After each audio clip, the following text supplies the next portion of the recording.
Buenos días a todos y a todas. Para empezar, os iré silenciando a todos, más que nada porque no nos solapemos o no interrumpamos a Gloria mientras ella está exponiendo cuál es su trabajo y demás.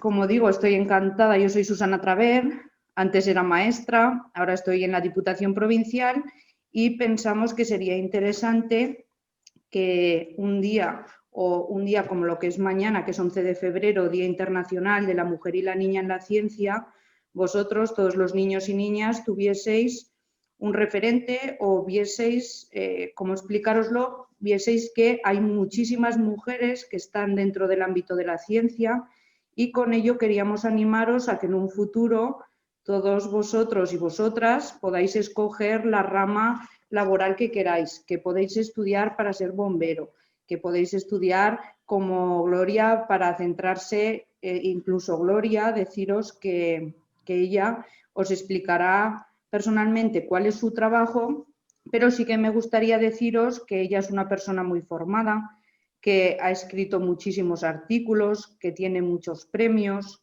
que ella se doctoró, es decir, que en la Universidad de Zaragoza ella tiene un gran renombre con este doctorado que tiene en ciencias geológicas, especializada sobre todo en paleontología.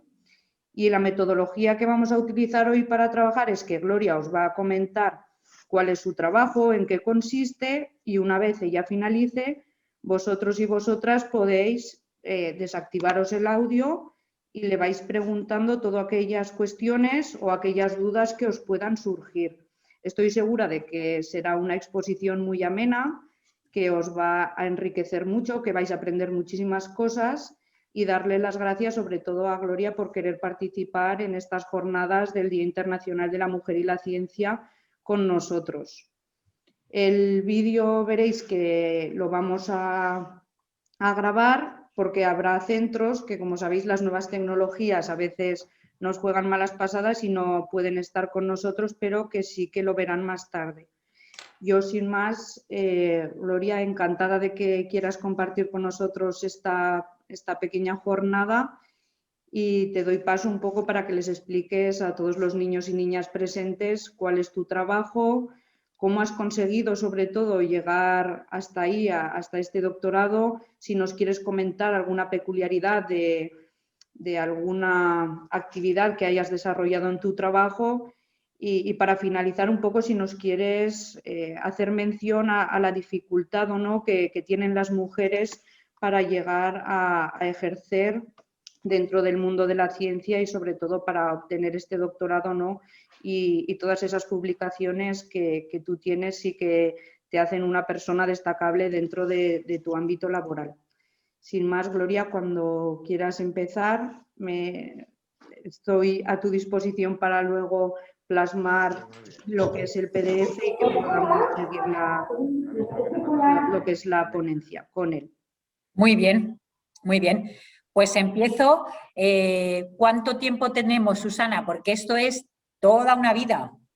Lo quiero decir así para que los que me estáis escuchando sepáis que tengo rollo para rato, pero voy a intentar ceñirme a los...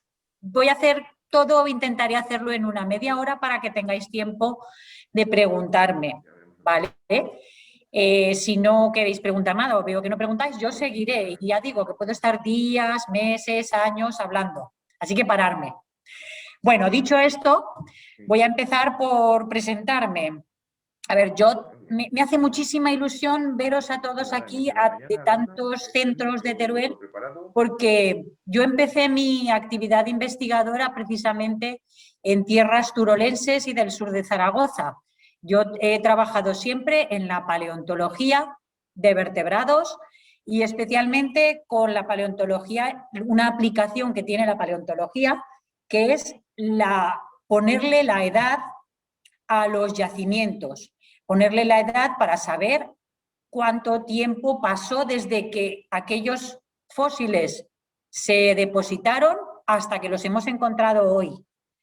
Entonces, gracias a ese trabajo que inicialmente realicé en mi tesis doctoral en las zonas de Calamocha, en todas las partes de Teruel que tienen pequeños fósiles de vertebrados, pues me llamaron para aplicar ese conocimiento a los yacimientos de Atapuerca, ¿vale? Entonces, yo quiero hablaros primero del trabajo que desarrollé, cómo fui poco a poco aprendiendo a desarrollar una ciencia complicada, difícil, que necesita mucho trabajo y mucha paciencia, se necesitan mucho tiempo, os explicaré cómo, y después cómo entré en uno de los proyectos más grandes, más bonitos que hay ahora mismo en España, se puede decir, y en toda Europa, como es los yacimientos de Atapuerca. ¿Vale?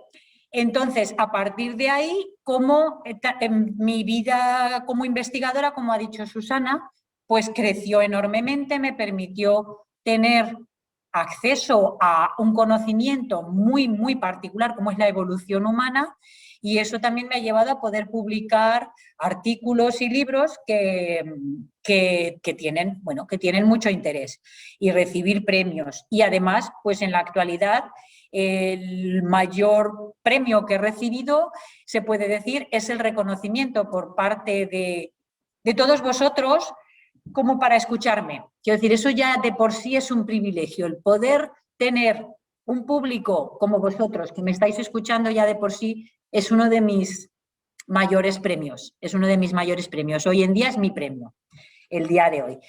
Y os diré también que quiero enlazar todo esto para que sepáis que trabajando se puede llegar a conseguir todo lo que uno quiere conseguir. De pequeños a veces nos dicen tenéis que estudiar esto porque esto os va a dar más puestos de trabajo o vais a tener más éxito.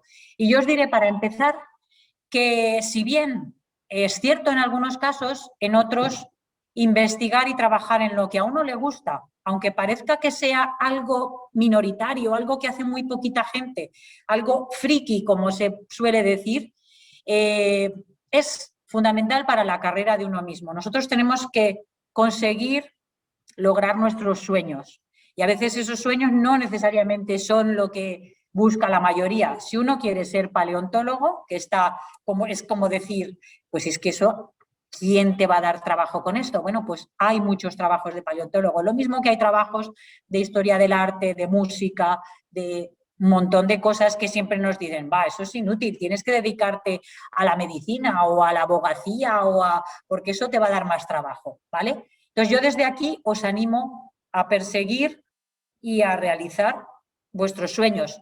Eso quiere decir que vais a tener que trabajar mucho y trabajar con mucha seriedad, ¿vale? Entonces, quiero también comentar, antes de empezar a hablar sobre lo que investigo, lo que tengo más en la investigación de los yacimientos de Atapuerca, quiero también comentaros que a veces la carrera investigadora resulta muy difícil porque en la carrera investigadora está uno un poco solo. Entonces, en la actualidad, uno se tiene que tiene que contactar con equipos de investigación en los que meterte. Ahora mismo los investigadores no son gente que trabaja sola en una campanita de cristal o en una torre de cristal como se creía antes. Trabajamos en grandes equipos, en los cuales, como le comentaba a Susana y como le comento a todo el mundo, cada vez hay más participación de mujeres jóvenes que entran con todas sus ilusiones, como vosotros entraréis en vuestro día. ¿Por qué digo esto? Porque siempre se ha pensado también que la investigación es de señores con bata muy serios que están todo el día pegados con la cabeza en un laboratorio, viendo por el microscopio o en un ordenador, y eso no es así. Los investigadores e investigadoras estamos siempre desarrollando nuestro trabajo en grupo, que puede ser en laboratorios. En la paleontología tenemos un laboratorio inmenso que es el campo. Yo, gracias a mi trabajo, os conozco casi todos vuestros pueblos, Alcoriza, Calanda, Calamocha, la misma ciudad de Teruel, todo el eje del río Alfambra, porque he tenido que ir al campo buscando huesitos. Yo busco huesos y huesos y huesos. Y allí donde encuentro un hueso, montamos un proyecto, montamos una excavación y ya empieza lo que se dice el trabajo de investigación en el que ya hay que utilizar tecnologías que cada vez son más sofisticadas, hay que saber aprender a utilizar drones, porque ahora se hacen prospecciones de campo con un dron encima que te va señalando dónde pueden estar los posibles huesos que queremos encontrar, que a partir de ahora llamaré yacimientos, ¿vale? O bien una computadora en la que vamos teniendo con programas de información geográfica en todo momento el punto geográfico donde está, para luego saber dónde situarlo, para saber, en fin, toda una serie de cosas que luego podremos aplicar a algo tan lejano como es el cambio climático, ¿vale? Me vais a decir, ¿qué tiene que ver los huesos con el cambio climático? Bueno, pues por ejemplo nosotros podemos saber cómo han ido los cambios climáticos en un tiempo relativamente reciente para poder decir lo que está pasando ahora y lo que puede pasar en el futuro. Porque los huesos son como una especie de archivos del pasado. Lo que nos cuentan los huesos nos sirve para reconstruir el pasado y también ver lo que está pasando en el presente. Pero no quiero meter más rollo en general y voy a hablar un poco de Atapuerca. Entonces, Susana, si te parece poner el PDF que te he enviado y vamos hablando de esto.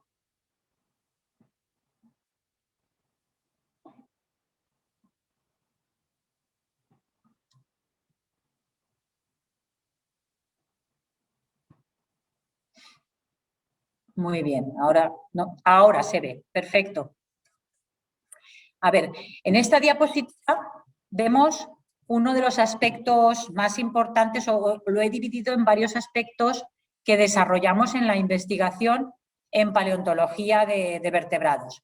Los fósiles, los huesos, nos sirven, por una parte, para ver cómo era el paisaje en el que vivían no solamente los animales y las plantas, sino nuestros ancestros. En este caso, tenemos aquí un grupo de seres humanos antiguos que, como veis, no están dentro de una cueva, que es la idea que tenemos todos de que nuestros ancestros vivían en cuevas. No, aquí están en un espacio abierto y es una imagen muy bonita en la que un hombre adulto le está enseñando a un chico cómo tallar una piedra, cómo hacer una herramienta.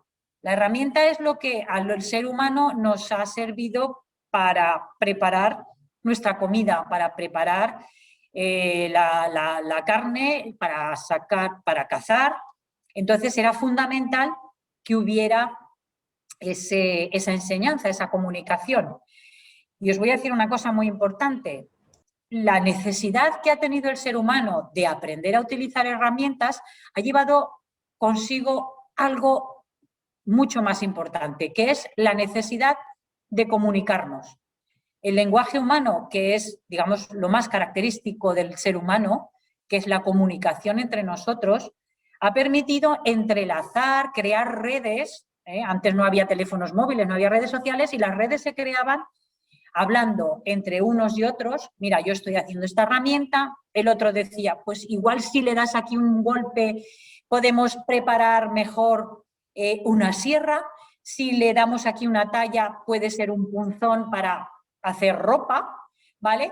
Y así fue con la comunicación, el deseo de mejorar, el deseo de innovar, cómo el hombre ha ido evolucionando. Y esto lo conocemos a través de esos huesos que os he hablado, a través del estudio de la industria que han hecho, a través de los animales que han convivido con ellos, cómo los han cazado, cómo se los han comido, cómo han trabajado entre ellos. Y de esta comunicación entre las gentes, a partir de la necesidad de aprender a hacer herramientas, de aprender a hacer industria, también surge otro aspecto humano muy importante, que lo he puesto en la parte alta de esta diapositiva, es la necesidad de viajar para encontrar nuevos sitios donde cazar, donde asentarse, donde hacer que las familias pudieran vivir cómodamente, y así es como los primeros humanos que vivieron solo en África vinieron hacia Europa y poblaron Europa, poblaron nuestras tierras, poblaron no solamente las tierras de Teruel, sino también las de Huesca, las de Burgos, donde está Atapuerca, y todos estos sitios. Y a partir de ahí, Europa empezó a ser la patria de nuestros ancestros y nosotros mismos, ¿vale? También una cosa muy importante que está en esta diapositiva es esa piedra que están echando unos personajes a un fondo de un hueco, a un fondo negro, que es uno de los primeros, pensamos los investigadores, uno de los primeros intentos de enterrar con cariño a un ser querido y enviarles un regalo. En ese momento el único regalo que tenían era esa industria que ellos hacían con sus manos y le daban a esa persona que se había ido como una especie de regalo para que nos recordara en el más allá, ¿vale? Pero esto es un poco lo que va a tratar la investigación que llevamos en Atapuerca, en la que, como he dicho, estamos prácticamente lo mismo investigadores que investigadoras de todas las edades. Ya veis que yo no soy una persona joven y tenemos desde personas que están terminando sus grados a personas que son como yo, que ya nos hemos doctorado y que estamos dirigiendo a personas que están empezando a hacer sus doctorados. Así es la cadena investigadora. Los que empiezan, igual que en el caso de la fotografía, enseñamos a los más jóvenes a desarrollar, en este caso no una industria, pero a desarrollar su investigación, a prepararse, a transmitir su conocimiento como lo estoy haciendo yo ahora con vosotros. Entonces, si te parece, Susana, pasamos a la siguiente diapositiva.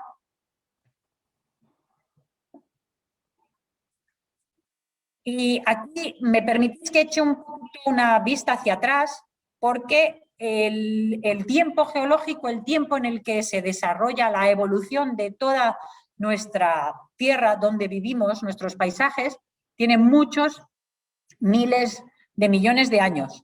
Yo solamente voy a hablar de los últimos miles de años, que es donde se desarrolla la evolución humana, ¿vale? Pasa la diapositiva.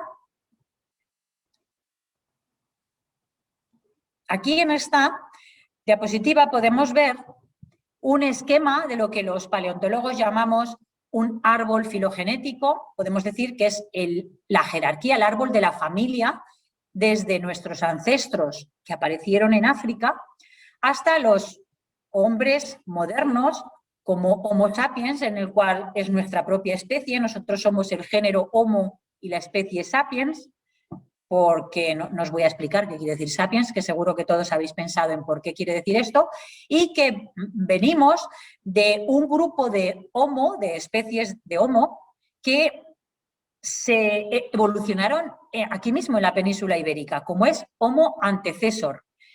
Antecesor quiere decir el primer Homo, la primera especie de Homo que atravesó toda Eurasia para asentarse en este rinconcito de Europa que se llama España, concretamente en Burgos, ¿vale? Os aseguro que hemos peinado la provincia de Teruel buscando a ver si encontramos yacimientos como el de Atapuerca y de momento no lo hemos conseguido. Es un reto para vosotros, para las futuras generaciones, si os animáis a trabajar en paleontología e investigar sobre la evolución humana. Os diré que hay algunos indicios en algunas zonas, por ejemplo, en las terrazas del río Alfambra, se han encontrado industrias líticas de homínidos, de hombres modernos, también en Montalbán, en las cuencas mineras, también se han encontrado. Y bueno, pues ahí está, hay un montón de cosas por hacer para el futuro. Bien, en esta diapositiva solo quiero mostraros en la línea de abajo, ¿veis esa línea roja que hay debajo? Que está expresada en millones de años, para que veáis que los primeros homínidos, los primeros seres que pueden considerarse como nuestros ancestros, aparecieron ya hace 7 millones de años. Ahí es nada. Pero realmente las especies de Homo, las especies que están más cerca de nosotros, aparecieron hace apenas unos 2 millones de años. Y se empieza a hacer industria, se empieza a trabajar el material que nos sirve para ayudarnos en la caza y en el procesado de los alimentos hace apenas 1,2 millones de años también, para redondear. ¿Puedes pasar la diapositiva? Para que os hagáis una idea de este árbol que he puesto, que es muy técnico, lo que os he enseñado antes es algo muy técnico que utilizamos los paleontólogos para conocer las edades de los fósiles. En este caso es un esquema, un árbol filogenético mucho más sencillo, en el que tenemos en la parte de arriba los seres vivos que están más relacionados con nosotros, a los que llamamos los primates. Ahí veis un orangután, un gorila, un chimpancé bonobo, un chimpancé común, y nuestra propia rama, que es la que llamamos técnicamente homininos, ¿vale? Y en el que veis que está representada en la parte final una especie, un representante de Homo sapiens, como es esa chica que está en la fotografía. Bien, ¿qué es lo que nos caracteriza a los homininos? Si alguna vez alguien os pregunta, bueno, ¿qué es lo que os ha dicho la investigadora Gloria Cuenca? ¿Qué es lo que nos caracteriza a los homínidos? ¿Cómo nos podemos diferenciar de los demás? Pues en dos cosas muy sencillas.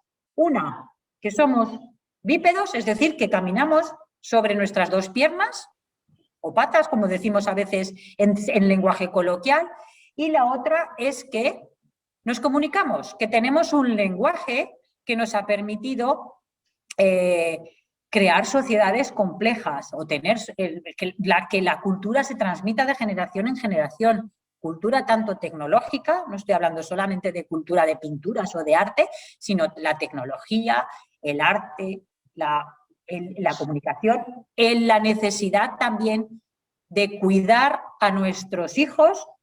Gracias a la comunicación podemos transmitir a nuestros hijos los conocimientos.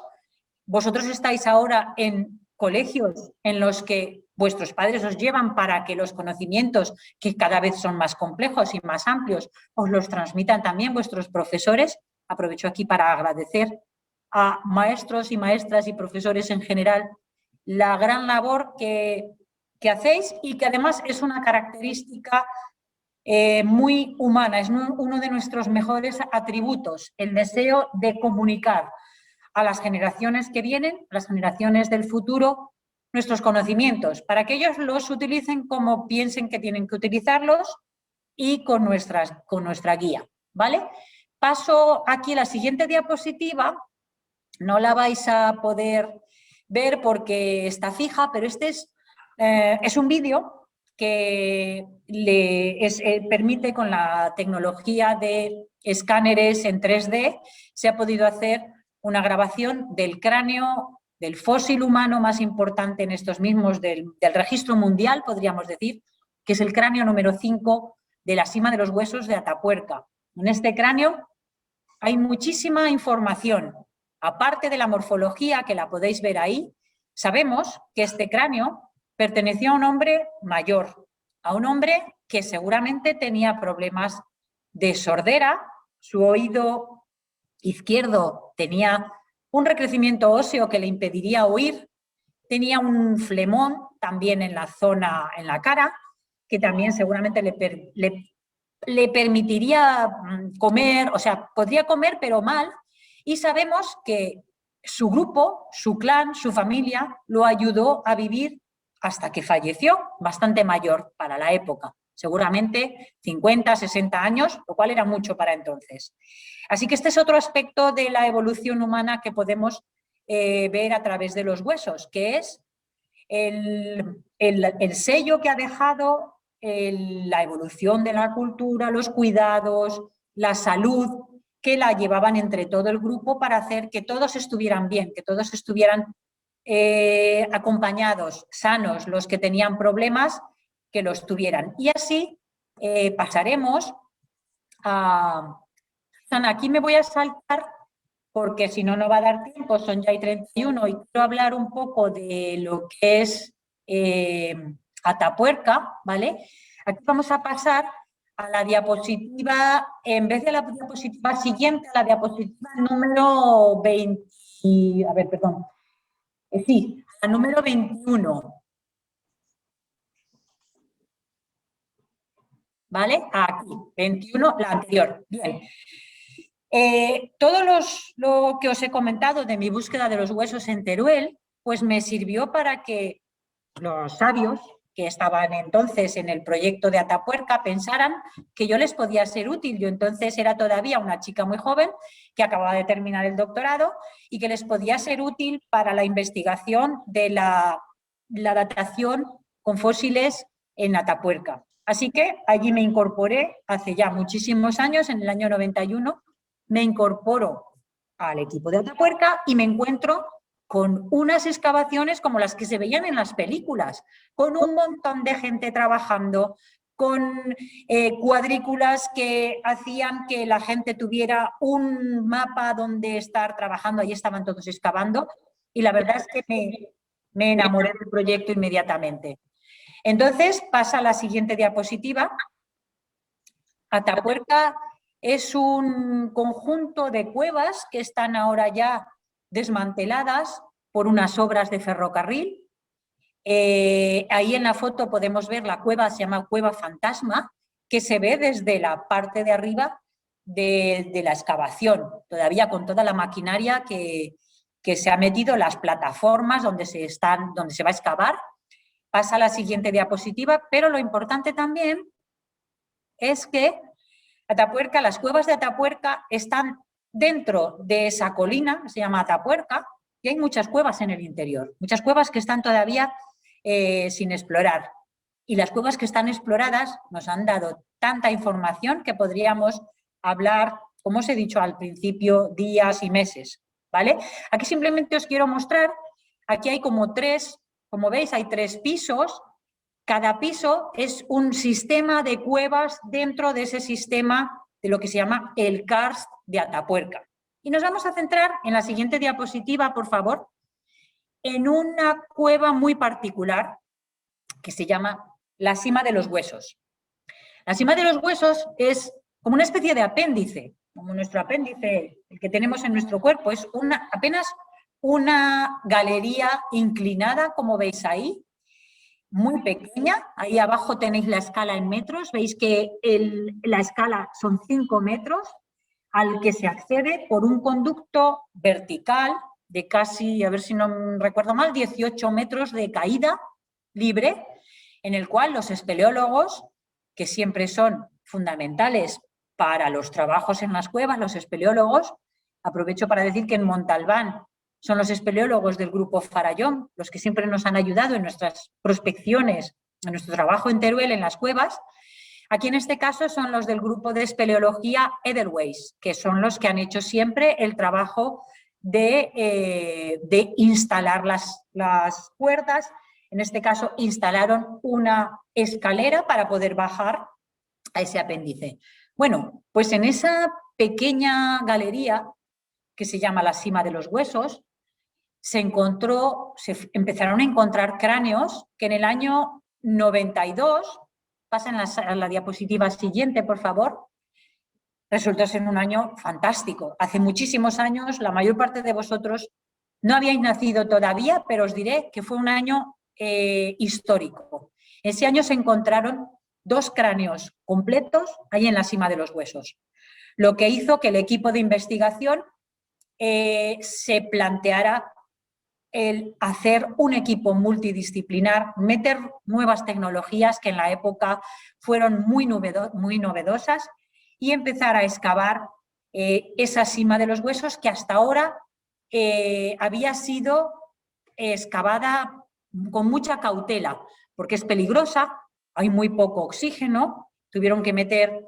bombonas de oxígeno para conseguir tener que los excavadores allí estuvieran cómodos, y además tuvieron que instalar todo un sistema eléctrico y de información por radio, porque allí no hay cobertura digital, para poder tener una comunicación permanente entre los investigadores que estaban excavando en el fondo de esa sima y el exterior, para que cualquier cosa, cualquier problema relacionado con la seguridad pudiera resolverse. Bueno, pues estos dos cráneos, uno de ellos es el cráneo 5 de la cima de los huesos, que os he comentado, y otro es el cráneo número 4.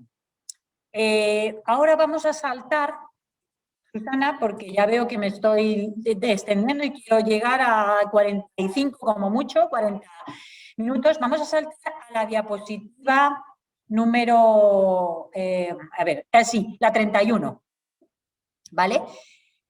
Como he dicho, Susana, y os lo digo a todos los que me estáis escuchando, especialmente a los maestros y maestras, que este material lo puedo dar completo y lo podéis desarrollar o me podéis preguntar por correo electrónico aspectos que no voy a poder hablar hoy aquí.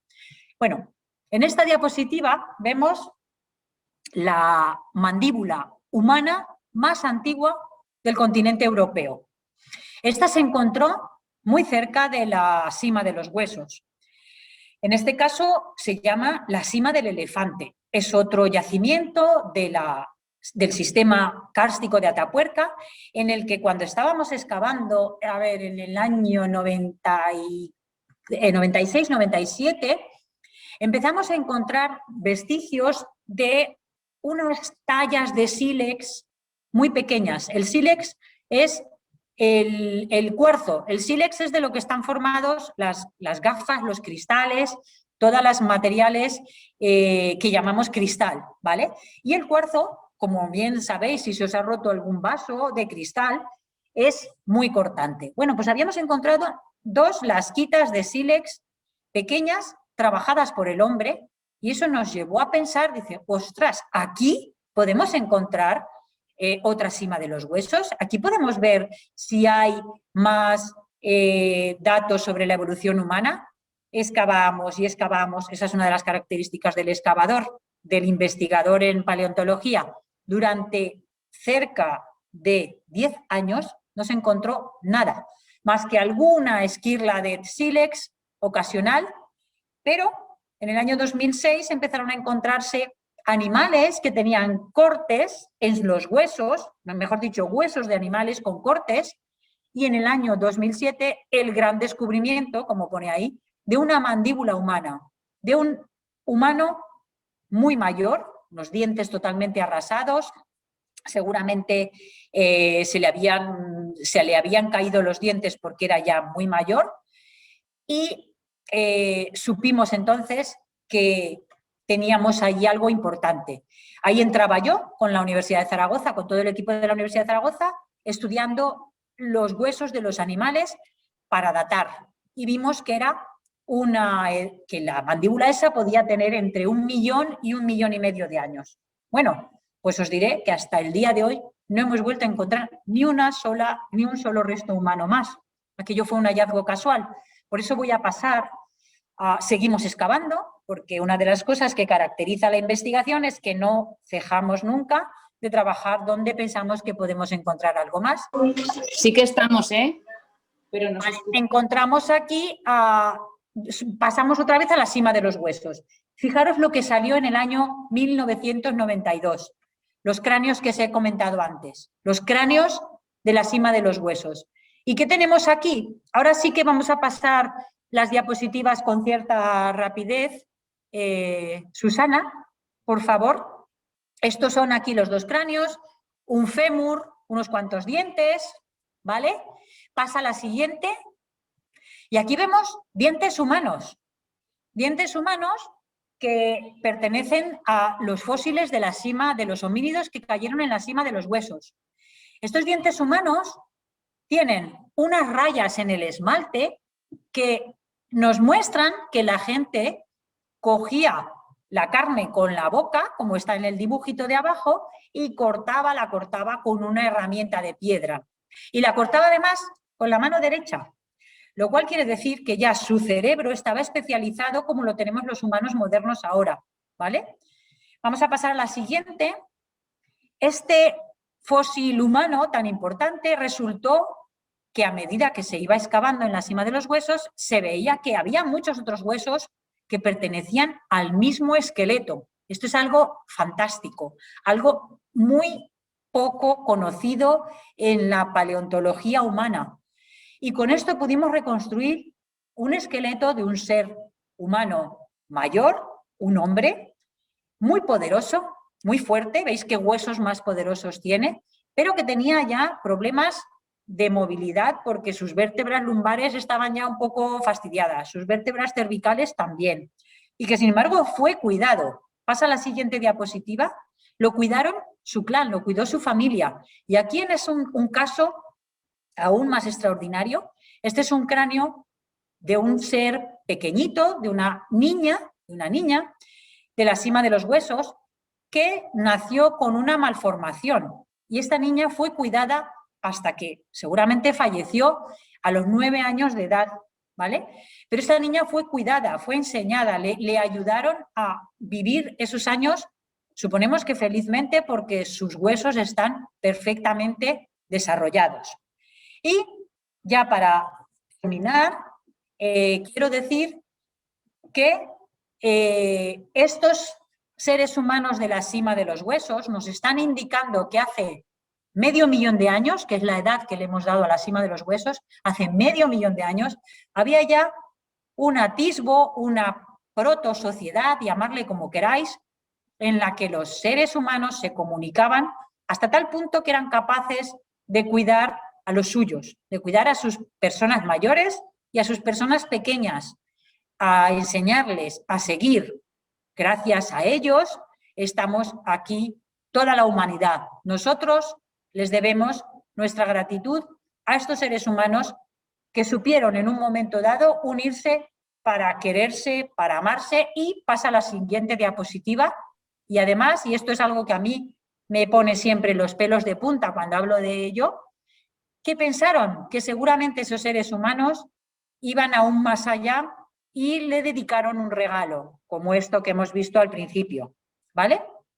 Las nuevas tecnologías, con esto termino la parte, digamos, más humana, más social de la cima de los huesos. Quiero decir que en Atapuerca, pasa a la siguiente diapositiva, con las nuevas tecnologías estamos también intentando ver cuál es el parentesco de estos humanos de aquí, de Atapuerca, con los seres humanos del resto de Europa y del resto de Asia, y con técnicas de seguimiento de ADN, que ahora estamos trabajando ADN con los huesos, ADN con los sedimentos, para ver qué tanto se quedaba en el sedimento, en la tierra donde eran enterrados, ADN de los animales que los acompañaban y el ADN de todos los fósiles que vamos encontrando en el resto de Eurasia, para ver cuáles son las relaciones familiares entre ellos. Y con esto, para terminar, componemos una imagen de la familia de la cima de los huesos, que, como digo, algún día también podemos encontrar en Teruel, en el Alfambra, en las cuencas mineras. Esperemos que sea así.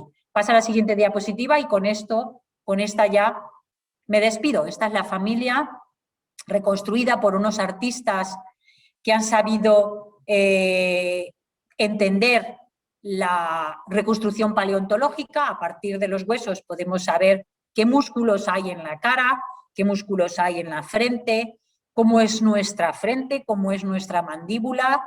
Y aquí tenéis el resultado, una bella fotografía que consiste en el retrato de la familia o del clan o de la tribu de la cima de los huesos. Y con esto ya nada más.